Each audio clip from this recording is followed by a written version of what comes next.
You are now listening to the Pelicans post-game report. Flash report. For all things Pelicans, you're now tuned to the Pelican post-game report. I am Big Q. We up in this thing. Shout out to the PPR fam representing the Flocking Nation. Stand up, man. Listen, Pelicans, man, we're now in the midst. Today is actually, that's right, we're getting ready, man. And for straight up Pelican time, man. It is the first game of the season. The 2025-2026 season is tonight at Grizzlies, man. So this is going to be an interesting matchup for the family members.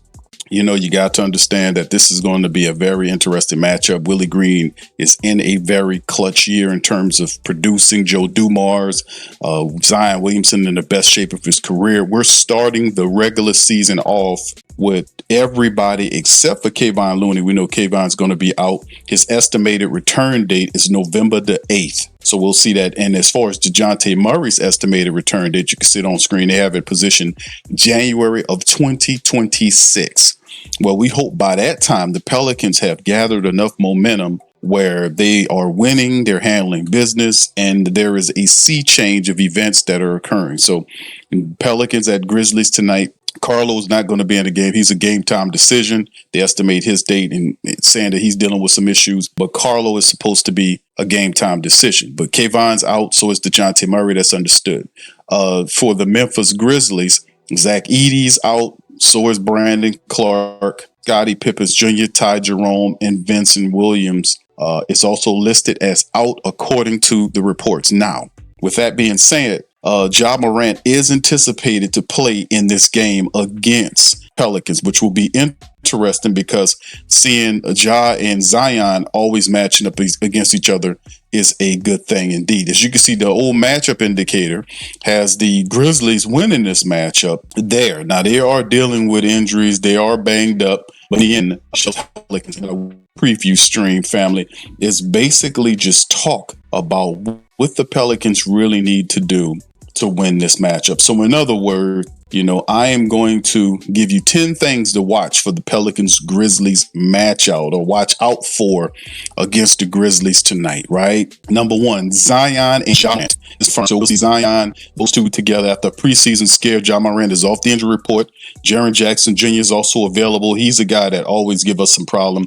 On the other side, Zion headlines a retool attack. The Pelicans are healthy, so we'll actually get the marquee star duel opening night. So that will be something to watch out for between the two teams. Number two, Memphis stars are in, but the depth is thin.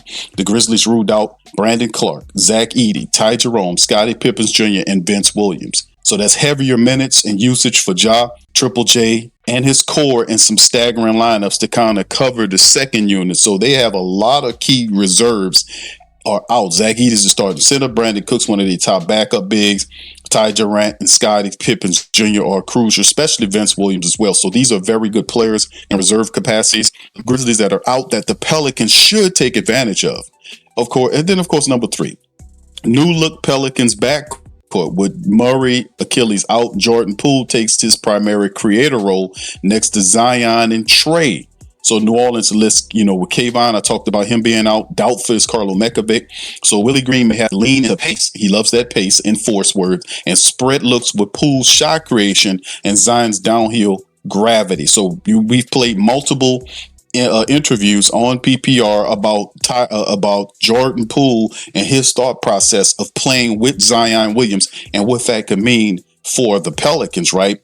Also, to keep it going, right? Number four, the front court chess. Zion's rim presence versus Triple J's rim protection.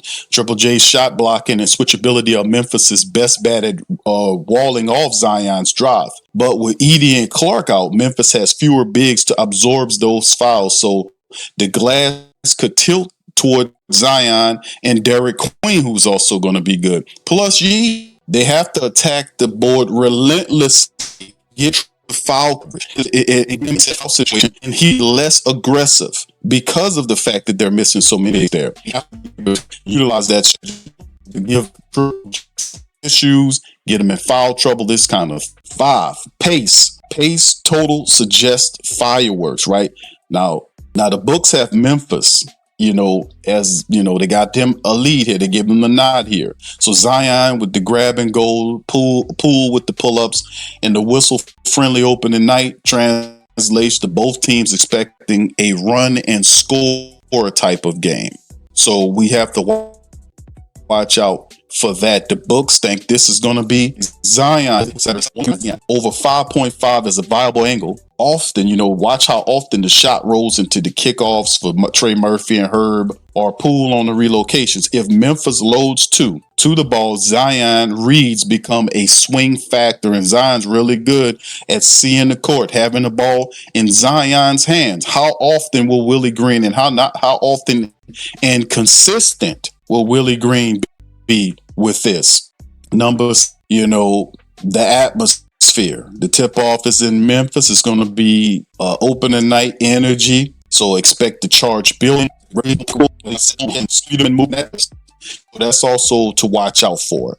Let's test on Memphis opportunity for the Pelicans. With 5 Grizzlies out, the second unit stretches could swing the game. Now, New Orleans, with the wing and forward depth that we have around Zion and Herb, allows versatile defense and 5 outlooks for Memphis. Keeping that offense afloat with Josh when he sits will be a key puzzle.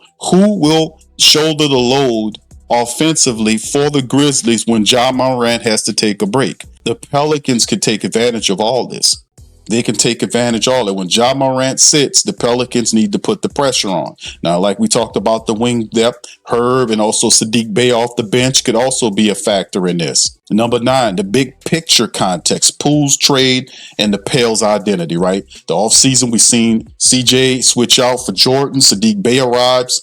That's a stylistic switch, right? More pace, youth, shot creation around Zion, right? So opening night is the first real data point that we'll have in terms of what that looks like versus a team in the West as Memphis, one of our rivals. And finally, the final bullet point is the numbers versus narrative, right? So like we talked about, we got it on screen that a lot of people believe that the 68% win probability goes to Grizzlies, despite the fact that Ja is dealing with an ankle issue and they have a ton of depth missing here, this is a disrespectful stat, in my opinion.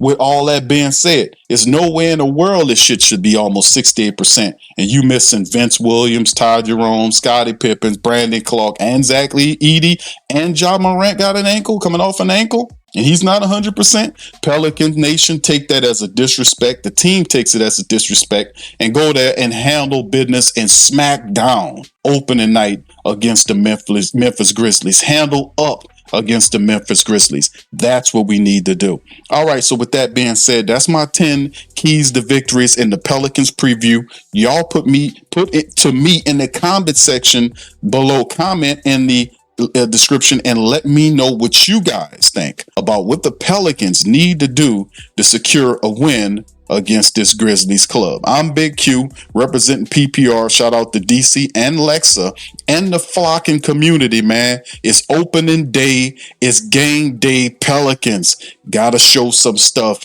We feeling good. Let's get this dub. With that being said, hit that like button, hit that subscribe button, and I'll see you guys later on tonight after the game on PPR Final. Much love, peace, and go Pels. Subscribe now and stay up to date for all things New Orleans Pelicans.